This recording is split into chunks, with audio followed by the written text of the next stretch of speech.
limited amount of time. So if you could keep your answers to either a yes or a no, that will allow us to get through as many as possible, sir. From your perspective, is it more difficult now for the digital asset industry to access financial products and services in the United States than it was, say, 2 years ago?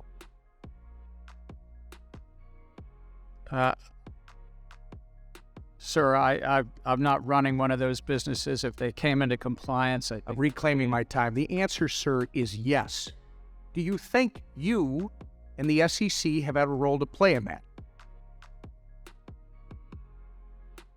I think we have a role to protect the American investor and the capital markets. Reclaiming my time, sir, you have played an obvious role in that. During your tenure at the SEC, how many rules has the SEC finalized that actually accommodate the existing regulatory framework and are specifically to the digital asset industry so the crypto market can come into compliance?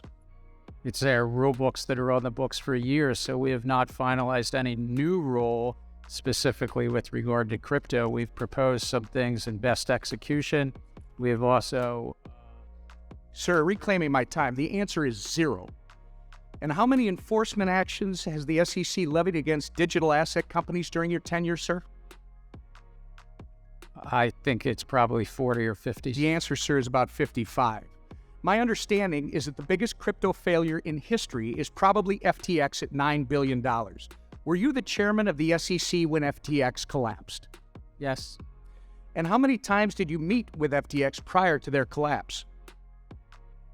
I think my public record shows 2. You met it with FTX at least twice. And arguably, the second biggest crypto failure in history was Terra Luna. Who was the chairman of the SEC when Terra Luna collapsed, sir? We had brought... You were, sir. Reclaiming my time. You were. There are 5 members on the commission. Do you believe your speeches and interviews are to serve as the official position of the SEC? I can only speak for myself when I'm speaking. Again, sir, in a statement on the SEC website, you are quoted saying, "The Kraken staking as a service enforcement action should make clear to the marketplace that staking as a service providers must register." But again, you haven't provided any rules for how that can be done. I must remind you, your public statements are not regulations. It's not responsible to expect the American people to assume your statements are a substitute for rules. Do you agree with this statement regarding the digital asset industry? The SEC needs additional congressional authorities to prevent transactions, products, and platforms from falling between the regulatory cracks. I think that it's a largely non-compliant field. Sir, again, I asked you to comply with my questions, and I'm asking you if you agree with that quote. And I'm going to tell you, I'm quoting you from an August 3rd, 2021 article where you, and I believe you told Congressman Hill earlier that you need congressional authority to regulate stablecoins, and stablecoins happen to be a significant percentage of the crypto market. So the question is, when were you telling the truth? To Mr. Hill or to me? You've got to start answering these questions in a more transparent manner, sir. Does it concern you, by the way, that your approach to the digital asset industry is actually driving this industry out of the United States? We're trying to drive it to compliance, and if they're not complying with the laws, then they shouldn't be offering their products. Reclaiming my time. Madam Chair, I would like to enter into the record this Wall Street Journal article from April 14th, 2023, detailing China's ploy to open its banking system to crypto firms in an effort to seize an opportunity created by our hostile regulatory environment, which, Mr. Chair, you're a big part of. Without objection. Chair Gensler, FTX was domiciled abroad and so is Binance, yet American consumers still had access to both. You can't really think that pushing this industry abroad is going to protect American consumers when it hasn't several times in the past on your watch. You say the crypto market is rife with non-compliance. However, existing SEC rules make no sense for blockchain-based companies, and following them would actually kill these businesses. Your regulatory style lacks flexibility and nuance, and as a result, you've been an incompetent cop on the beat, doing nothing to protect everyday Americans and pushing American firms into the hands of the CCP. Your intention to work against SEC mission and put American investors in harm's way has been made very apparent, sir. It's been a year and a half since you've appeared before this committee. You need to answer to Congress about the issues that you've had with the SEC staff union, the work environment you've cultivated at the SEC that's led to hemorrhaging of senior staff, the intellectual inconsistency of your regulatory treatment towards Bitcoin spot ETFs, and your politicization of capital formation opportunities. Your treatment of certain specs. And that's just to name a few. Thank you. I yield. Gentleman from New Jersey, Mr. Gottheimer, is now recognized for 5 minutes. Thank you, Madam Chairwoman. And this decision gets bigger and bigger. So I just want you to think about those of you out there who are thinking about this. Why hasn't she ruled yet? What I doubt very seriously that Judge Torres has ever felt the pressure that she's feeling right now. Ripple is sending, hey, Judge, look what the judge in Voyager said. Look what Judge Gorsuch at the Supreme Court said about fair notice. All of these things are happening after. She's getting more information. Look at the SEC's conduct. Look at Binance. Look at the CFTC. All of this stuff is happening in the background where you got guys like me saying the regulatory clarity is going to come from her. You got the library decision. You don't think she's aware of all this? So this decision is as big of a decision that this judge has ever faced. Think about it. What other decision is as big as this decision when it comes to global trade and finance in modern history? I've said before that this case is the most significant non-fraud SEC enforcement action since 1946. So, at that kind of pressure, personally, I don't blame Judge Torres for being very careful of how she words this decision because, A, if it goes against Ripple, she knows it's going up to a conservative court, and if it's for Ripple, she has to justify it and all those things. So just be patient. We're almost at the end. Everybody have a great night. See you next week. What's up, everyone? Today is yet another day where Gary Gensler tries to avoid questions about how he is single-handedly making the U.S. a hostile environment for crypto. Think it's time for Gary Gensler to come clean and say that he took the SEC office to get rid of crypto. Yeah, I said it. He should tell the entire world that he is totally against crypto and hasn't been successful in getting rid of it. Well, of course, he doesn't hate all crypto.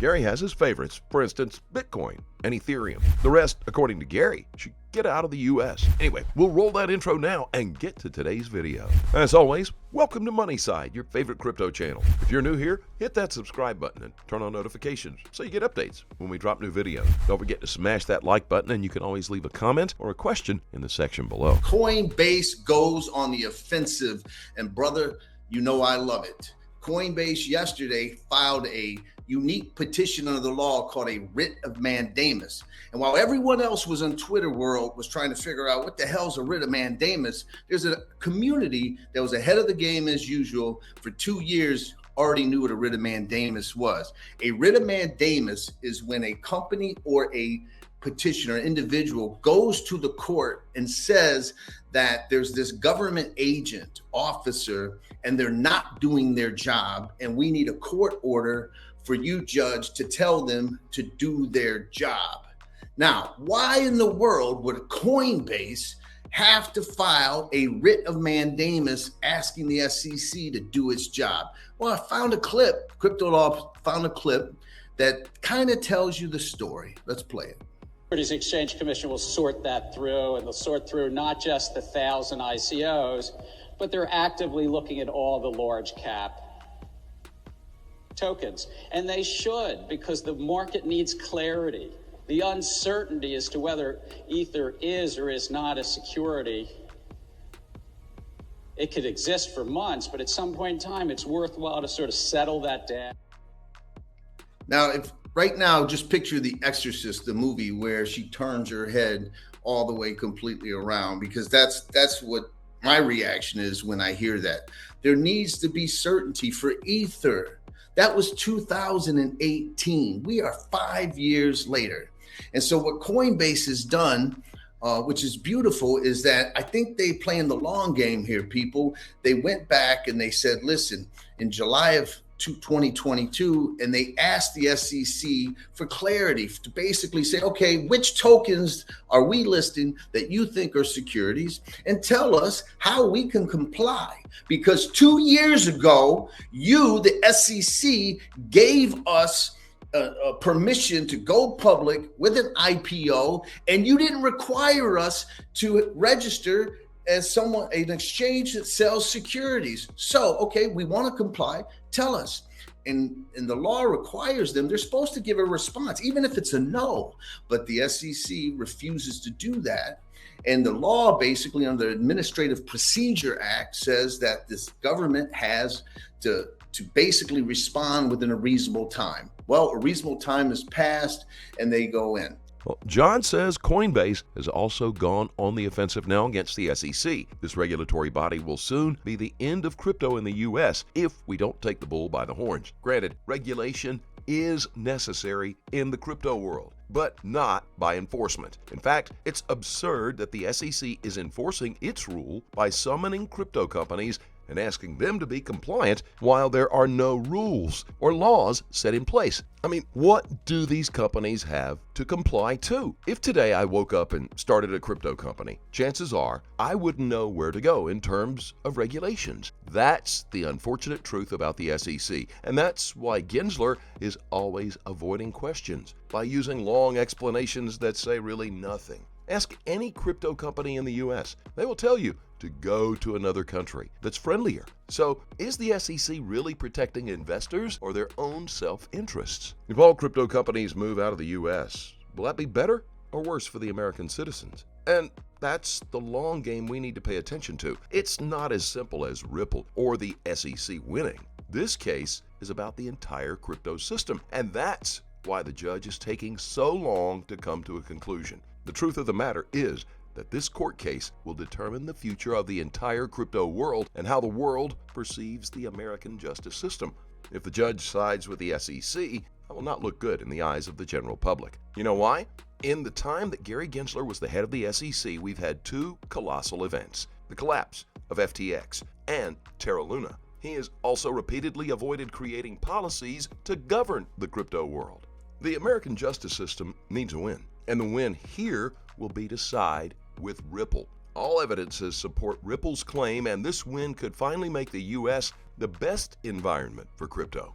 Or what do you think? Share your thoughts in the comment section below. As always, do your own research and always trade safely, guys. Please keep in mind, we're not a licensed financial advisor. All videos on this channel are intended for entertainment purposes only. Let us know what you think in the comment section below, and let's have a conversation. Thank you as always for watching. Don't forget to like this video. Please click on that subscribe button below and turn on notifications so you get informed when we drop new video. We'll look forward to seeing you on the next Money Side.